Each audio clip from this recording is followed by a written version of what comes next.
Hello friends, welcome to BEd classes.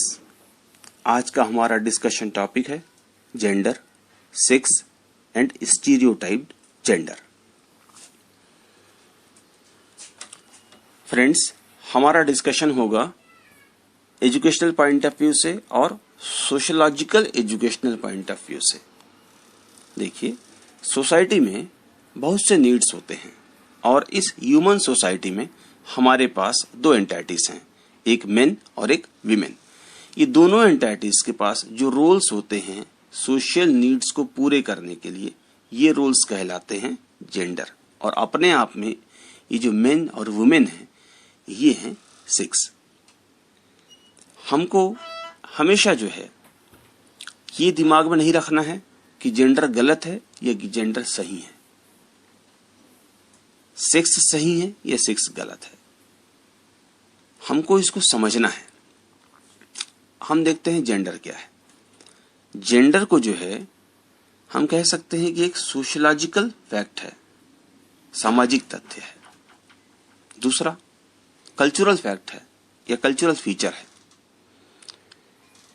तो cultural fact या सांस्कृतिक तथ्य और सामाजिक तथ्य का मतलब क्या है? इसका मतलब यह है कि जब कोई भी समाज, कोई भी देश, कोई भी सोसाइटी, कोई भी कल्चर, कोई भी संस्कृति बदलेगी तो ये जेंडर का जो विचार है वो भी बदलेगा। चीज वही रहेगी पर इसका विचार बदल जाएगा। इसको हम ऐसे समझ सकते हैं, देखिए कि जैसे कि राजा बनने के लिए मुकुट चाहिए। हमारे भारत देश में क्राउन का अधिकार किसके पास है? मुकुट का अधिकार किसके पास है? पुरुष के पास है। इसी क्राउन को हम देखते हैं तो ब्रिटेन में किसके पास अधिकार है? क्वीन के पास है। आप सब जानते हैं, क्वीन एलिजाबेथ। भले ही आज भारत में डेमोक्रेसी हो गया है, लेकिन आज भी जब राज परिवार में महाराजा लिखते हैं, आपने देखा होगा महाराजा ऑफ बुंदेलखंड, महाराजा ऑफ भोपाल, किसको लिखा जाता है? रीवा के महाराजा किसको लिखा जाता है? ग्वालियर के महाराजा किसको लिखा जाता है? आप बस्तर के महाराजा किसको लिखा जाता है? छत्तीसगढ़ में बहुत से महाराजा हैं, किसको लिखा जाता है? पुरुषों को लिखा जाता है। ठीक, अब हम आगे देखते हैं, सेक्स इश्यूज पे देखते हैं मैटर हम। तो क्या है सेक्स? हमको इसको समझना है। तो इसमें देखिए, क्या एक सेक्स बायोलॉजिकल इशू ही है? हाँ, बायोलॉजिकल इशू है, पर हमारे study of point of view से क्या बायोलॉजिकल इशू ही है? नहीं, केवल बायोलॉजिकल इशू नहीं है।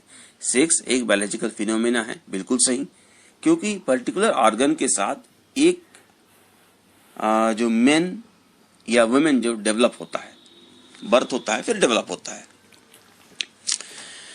पर हमारे पॉइंट ऑफ व्यू से, जो एजुकेशनल और सोशलॉजिकल पॉइंट ऑफ व्यू से है, वो क्या है सेक्स? सेक्स एक फिजिकल बीइंग है, उसकी शारीरिक संरचना के साथ वो जो उपस्थित है, अपने कार्य कर रहा है, दैट इज फिजिकल बीइंग। उस शारीरिक संरचना के साथ जो कार्य कर रहा है वो है सेक्स। दूसरा, उससे जो सोशल ऑर्डर जुड़े हुए हैं, जैसे कि हम कह सकते हैं प्रेगनेंसी कौन होता है? लड़कियों के पास ही है प्रेगनेंसी का सोशल ऑर्डर है। वो सोशल ऑर्डर मीन्स लड़कियां प्रेग्नेंट होंगी। मदर, किससे हम चाहत रखेंगे कि हम संतान हो? कौन रख सकता है? कौन संतान दे सकता है? लड़कियां ही दे सकती हैं। दूसरा, मां बने, मां कौन बन सकता है? लड़कियां ही बन सकती हैं, मदरहुड। मैटरनिटी लीव किसको मिलेगा? जाहिर सी बात है, जो मां बनेगा उसको मैटरनिटी लीव मिलेगा। अब पिता को मिलने वाला लीव अगर किसी सोसाइटी में या किसी कंट्री में हो तो वो मैटरनिटी लीव नहीं कहलाएगा, और मैटरनिटी लीव के जैसे बेनिफिट्स नहीं रहेंगे उस पर। ठीक है, तो आप बातें आपको क्लियर हो गई होंगी। जेंडर को हमको बहुत अच्छे से और समझना है, तो हमको समझना होगा स्टीरियोटाइप एटीट्यूड ऑफ सोसाइटी को। स्टीरियोटाइप एटीट्यूड क्या होता है? यानी कि रूढ़िवादिता। रूढ़िवादिता क्या चीज है? स्टीरियोटाइप क्या चीज है? ऐसी कोई एक्टिविटी करना, देख देख के, लोगों को देख देख के, पीढ़ी दर पीढ़ी या देख देख के, एक जनरेशन से दूसरे जनरेशन भी हो सकता है, या किसी को देख करके भी आप फॉलो कर सकते हैं। नहीं सीखे तो कोई बात नहीं, उसको आप देख करके फिर से रूढ़िवादी बन जाएंगे। कब? जिसका कोई साइंटिफिक बेस नहीं है, ऐसी कोई एक्टिविटी को आप फॉलो करते हैं तो वो कहलाता है रूढ़िवादिता। बार बार अगर किया जा रहा है एक्टिविटी आपने किया तो रूढ़िवादी एक्टिविटी आपने किया, ये कहलाएगा, जिसका साइंटिफिक बेस नहीं है। एग्जाम्पल आप देखिएगा, हम ये समझते हैं हमारे इंडियन सोसाइटी में जनरली कि बॉयज इकोनॉमिक मॉड्यूलेटर्स हैं, मीन्स बॉयज ज्यादा होंगे तो कमाई का जरिया ज्यादा होगा, ज्यादा हाथ होंगे, ज्यादा कमाई के लेके आएंगे, इसलिए बॉयज को प्रेफर किया जाता है गर्ल चिल्ड्रन के ऊपर। नरिशमेंट में हम देखेंगे तो गर्ल्स को कम नरिशमेंट दिया जाता है। अच्छे अच्छे परिवारों में भी आप देखेंगे कि दूध, चाय, बिस्किट, डबल रोटी, नाश्ता, पराठा होगा, पर अगर लड़का चिल्लाएगा तो लड़के को ज्यादा दे दिया जाएगा और लड़की को कम दे दिया जाएगा। एजुकेशन की बात आएगी, थोड़ा कुछ अगर प्रॉब्लम आया, डिस्ट्रेस आया, तो भी बच्चे को अच्छे स्कूल में एडमिशन कराया जाएगा। अच्छे बैग, अच्छा टिफिन बॉक्स, अच्छी क्वालिटी का पेन, अच्छी क्वालिटी का नोटबुक सब दिया जाएगा। यूनिफॉर्म का क्वालिटी भी अलग होगा। जबकि गर्ल के ऊपर जब खर्च करने की बात आएगी तो थोड़ी खर्च कम किया जाएगा। ठीक है। और आप घरों में देखते होंगे कि गर्ल्स को जो है मोटिवेट किया जाता है हाउस होल्ड एक्टिविटीज के लिए। झाड़ू लगा लो, बर्तन मांजना सीख जाओ, आलू का पकौड़ा बनाना सीख जाओ, समोसा बनाना सीख जाओ। लेकिन ये बात लड़कों से नहीं कहा जाएगा, जनरली लड़कों से नहीं कहा जाता है। फिर आपने ये भी देखा होगा गर्ल्स को मोटिवेट किया जाता है कि वो मेल मेंबर्स और फीमेल मेंबर्स और वीमेन को भी कहा जाता है कि आप सभी की सेवा कीजिए, जैसे कि जूते को पॉलिश करना, दूध गर्म करके लेके आना, पानी गर्म करके देना, खाना पका करके देना, बर्तन मान। आपने खाया है, पुरुष ने खाया है, अपना जूठा है उसका, लेकिन वो खुद नहीं मांजेगा। उसका खाया हुआ बर्तन भी कौन मांजेगा? घर की महिलाएं ही मांजेंगी। उनके पहने हुए कपड़े कौन धोएगा? वो महिलाएं धोएंगी। पहनेगा पुरुष, धोएगी महिला। ठीक है। तो यह है स्टीरियोटाइप। वो धो देगा तो घर में कहा जाएगा नहीं नहीं नहीं तुमने कैसे धो दिया। मान लीजिए किसी दिन किसी भाई ने, किसी पति ने, किसी पिता ने धो दिया, तो लोग बोलेंगे घर में, अरे अरे कैसे धो रहे हो। यह स्टीरियोटाइप। जब लड़की कोई प्रोफेशन सेलेक्ट करना चाहेगी तो उसको असिस्ट नहीं किया जाएगा। एक दूसरा, मान लीजिए कोई फैमिली प्रोफेशन है, जैसे कि हम देख रहे थे, एक सुनार है, एक कोई लोहार भी है, कोई दुकानदार भी है, कोई बहुत बड़ा मान लीजिए कि फैंसी आइटम बेच रहा है। जनरली हम देखते हैं कि वहां पिता किसको बैठाने ले जाते हैं, तो पिता चलाते हैं जनरली, है ना। पहला बात है, इसको देख लीजिए। और सिखाने किसको ले जाते हैं, बैठाने किसको ले जाते हैं? सिखाने और बैठाने किसको ले जाते हैं? अपने बेटे को। लड़कियों को नहीं ले जाते। ठीक। उस प्रोफेशन में किसको डालने चाहते हैं? बेटे को। और जब विवाह की बात आती है, जनरली आप देखिएगा कि उन लड़कियों को चॉइस नहीं दिया जाता। और जिस परिवार में हम समझते हैं कि आप पढ़े लिखे हो गए हैं, लड़कियां भी पढ़ी लिखी हैं, तो चॉइस दिया जा रहा है, तो वहां भी आप देखिएगा कि उनके मदर फादर जाएंगे या फादर ही, एक्चुअली तो फादर ही डिसाइड करता है, या घर के मेल मेंबर्स 2 या 3 ऑप्शन सेलेक्ट करके लेकर के आएंगे और उन 2 या 3 ऑप्शन में से ही चॉइस करने को कहा जाएगा। तो प्रेफरेंस ऑफ मेनी चॉइसेस नहीं रहता, उस 2 या 3 चॉइस में से ही चॉइस करने को कहा जाता है। यह है रूढ़िवादिता।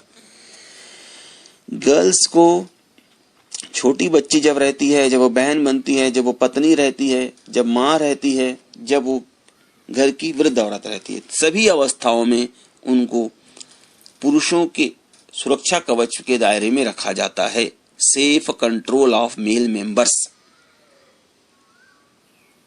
ऐसा समझा जाता है कि गर्ल्स या विमेन जो है वो असुरक्षित है, उनको सुरक्षा देना बहुत जरूरी है। ठीक।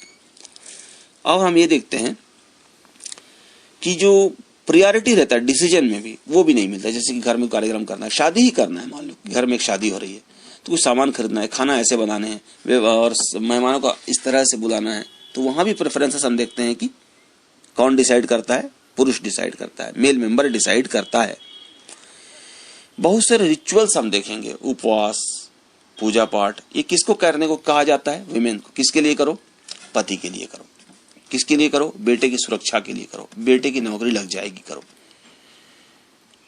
पति का प्रमोशन हो जाएगा, कर लो। बेटे की नौकरी लग जाएगी, बेटा का स्वास्थ्य ठीक हो जाएगा, कर लो। लेकिन ये बात पुरुष से नहीं कहा जाता है जनरली। और एक सबसे दुखद बात यह है हमारी सोसाइटी में, आप देखेंगे विडोज के साथ, विधवाओं के साथ, विधवाओं को देखिएगा कि जनरली जो राइट्स और प्रिविलेजेस भले ही वो कम हो, लेकिन जो गर्ल्स को और मैरिड विमेन को दिया जा रहा है वो विडोज को नहीं दिया जाता, उनसे रोक दिया जाता है। ऐसे कपड़े मत पहनना, इस तरह के खाने नहीं खाना। जब बहुत सारी शादीशुदा महिलाएं बात कर रही हो तो वहां जाके बात नहीं करना।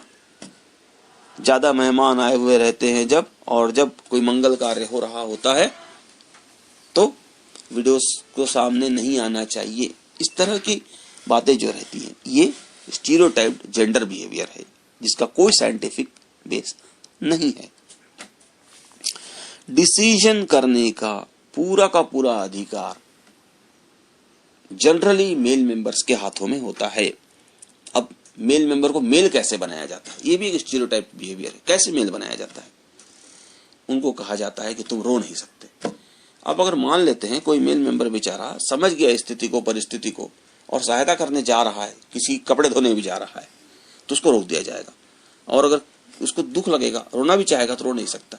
बोलेंगे कि ये आंसू तो महिला की निशानी है, बस वो रो नहीं सकता। तो उसको मेल बनाने के लिए दबाव है। ये मेल सेक्स से मेल है वो, और उसको जेंडरफुली मेल बनाया जा रहा है। जबरदस्ती मेल बनाने का प्रयास है। वो एक्टिविटी को ही मेल और फीमेल करार दे दिया गया और कहा गया कि मेल को डोमिनेट होना जरूरी है। भले आपके पास क्वालिटीज रहे मत रहे। आपको पढ़ना नहीं आता अच्छे से, मैथमेटिक्स नहीं आता, पर कहा जाएगा कि मैथमेटिक्स यही पढ़ाएगा बाकी बच्चों को। बहन को अगर आता भी होगा तो ये नहीं बोलेंगे कि ये पढ़ाएगी। अगर परिवार में और भी बच्चे होंगे मिल करके, सब जॉइंट फैमिली होगी तो पढ़ाएगा ये मेल मेंबर। लड़की क्या करेगी? वो बर्तन मांजने जाएगी या कपड़ा धोने जाएगी या खाना पकाने जाएगी। डोमिनेट कौन कर रहा है? डिसाइड कौन कर रहा है? ठीक, मान लेते हैं बहुत अच्छी सी लड़की पढ़ी लिख गई, बहुत अच्छे एजुकेटेड है, हाई आईक्यू लेवल है, लेकिन डिसीजन नहीं लेगी। डिसीजन कौन लेगा? जिसके पास उससे कम समझ है। हम ये मान लेते हैं थोड़ी देर के लिए, एक्सपीरियंस होना अलग बात है, लेकिन ठीक डोमिनेटिंग कैपेसिटी किसके पास है? मेल के पास है। हम कंक्लूजन पे आते हैं। देखिएगा, स्टीरियोटाइप्ड जब तक रहेगा जेंडर इशू, तब तक सोसाइटी विड्रॉल, पीछे खींचा जाए। आपके पैर को खींचेंगे तो क्या आप आगे बढ़ सकते हैं? आप आगे नहीं बढ़ सकते। बस वैसे ही जेंडर इश्यूज के हमेशा गलत हैं? नहीं, हमेशा गलत नहीं है। देखिए, समय के साथ बदल रहा है, इसलिए हमको चाहिए क्या करना पड़ेगा? पहला, डिस्कशन करना पड़ेगा। दूसरा, वेल सेटल्ड डिस्कशन करना पड़ेगा कि जो दोनों हाफ हैं सोसाइटी के, उनके हिस्से क्या आना चाहिए? रैशनल रोल आना चाहिए। रैशनल रोल क्या चीज है?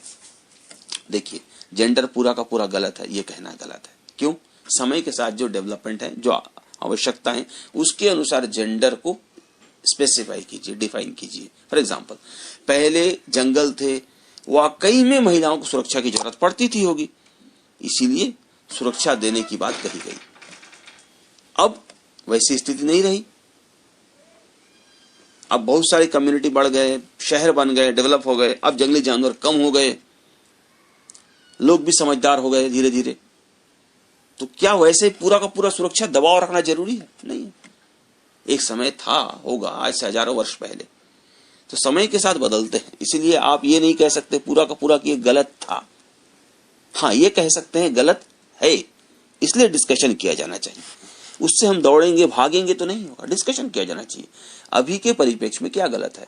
और हो सकता है जिसको हम आज सही बोल रहे हों, कुछ बातों को आज से 20 वर्ष बाद वो बदल जाए, उसके 20 वर्ष बाद और बदल जाए। इसलिए टाइम के साथ बदलने को रैशनल रोल दिया जाना चाहिए, सही रोल। और टीचर के रूप में क्या कार्य है? टीचर के रूप में सीधी सी बात है कि हमें टीचर के रूप में वह कार्य करना चाहिए जो बच्चों को हम सिखा सकें, बता सकें। कैसे बताना है टीचर के रूप में? कैसे बताएगा टीचर?